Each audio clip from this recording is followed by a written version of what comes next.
Happy Tuesday. I hope you had a great snow day, but it turned out to be such a beautiful day. I'm actually gonna go out for a walk here pretty soon, and I'm really excited to get outside. Yesterday we read the Three Little Super Pigs, and today I'm gonna read you another Three Little Pig story, but instead of the Three Little Pigs telling the story, the wolf is telling this story, and it's actually been one of my favorite books since I was your age. Love this book. This is called The True Story of the Three Little Pigs by A. Wolf, as told to by John Shiska, illustrated by Lane Smith.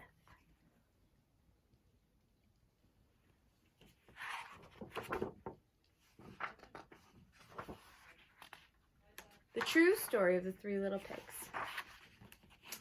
Everybody knows the story of the Three Little Pigs, or at least they think they do. But I'll let you in on a little secret. Nobody knows the real story because nobody has ever heard my side of the story.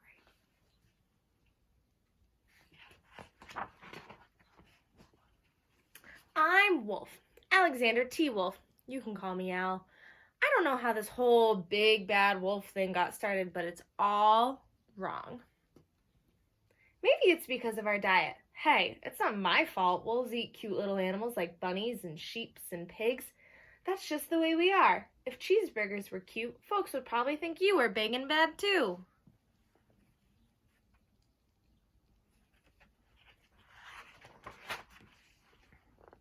But like I was saying, the whole big bad wolf thing is all wrong. The real story is about a sneeze and a cup of sugar. This is the real story. I'm interested.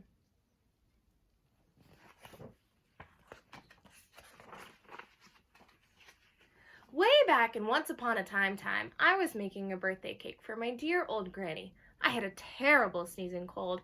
I ran out of sugar.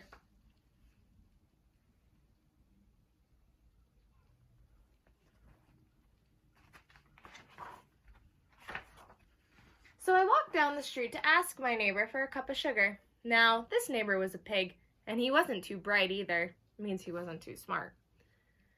He had built his whole house out of straw. Can you believe it? I mean, who in his right mind would build a house of straw? Doesn't sound like a good idea to me.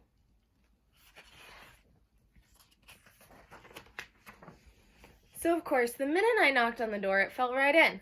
I didn't want to just walk into someone else's house, so I called, little pig, are you in? No answer. And I was just about to go home without the cup of sugar from my dear old granny's birthday cake. And that's when my nose started to itch. I felt a sneeze coming on. Well, I huffed and I snuffed. Uh-oh, what do you think happens? And I sneezed a great sneeze. Uh-oh.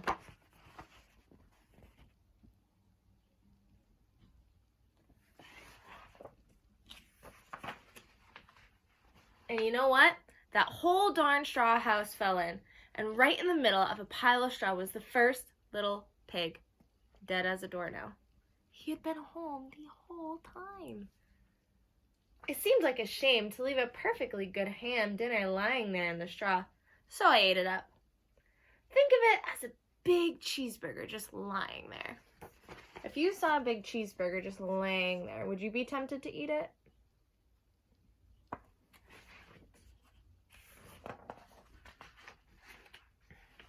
I was feeling a little better, but I still didn't have a cup of sugar, so I went to the next neighbor's house. This neighbor was the first little pig's brother. He was a little smarter, but not much. He had built his house of sticks. I rang the doorbell on the stick house. Nobody answered. I called, Mr. Pig, are you in?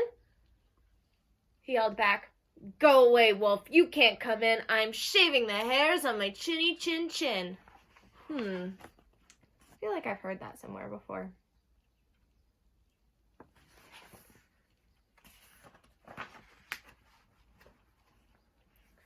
I had just grabbed the doorknob when I felt another sneeze coming on.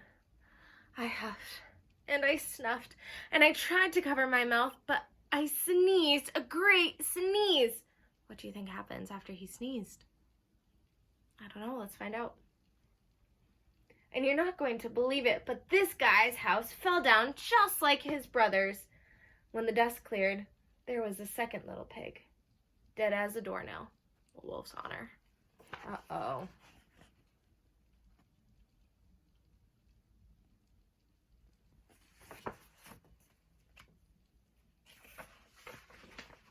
Now, you know food will spoil. That means it'll go bad if you just leave it out in the open. So I did the only thing there was to do. I had dinner again. Think of it as a second helping. I was getting awfully full, but my cold was feeling a little better, and I still didn't have that cup of sugar from my dear old granny's birthday cake, so I went to the next house. This guy was the first and second little pig's brother. He must have been the brains of the family. He had built a house of bricks. I knocked on the brick house. No answer. I called, "Mr. Pig, Mr. Pig, are you in?" And do you know what that rude little porker answered? "Get out of here, wolf. Don't bother me again." Uh-oh. In this book, it sounds like the pigs aren't very nice, and the wolf is the nice guy. In the other book, it sounded like the pigs were the superheroes, right? They were the good guys, and the wolf was the bad guy.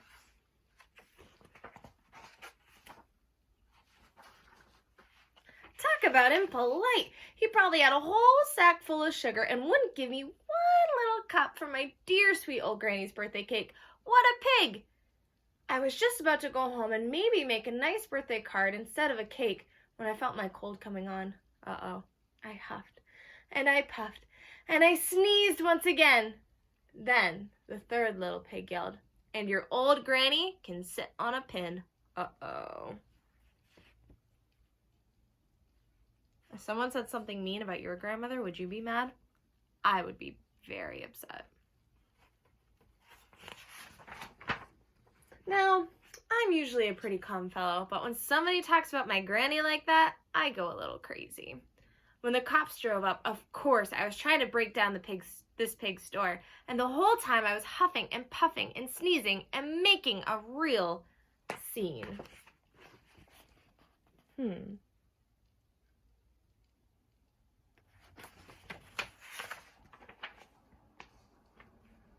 The rest, as they say it, is history. The news reporters found out about the 2 pigs I had for dinner. They figured a sick guy going to borrow a cup of sugar didn't sound very exciting, so they jazzed up the story with all that huff and puff and blow your house down. And they made me the big bad wolf. That's it. That's the real story. I was framed. See, that's in the newspaper and it says the big bad wolf.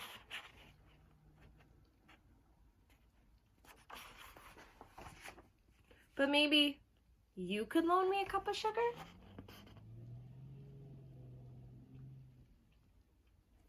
What do you think? Kind of funny, huh?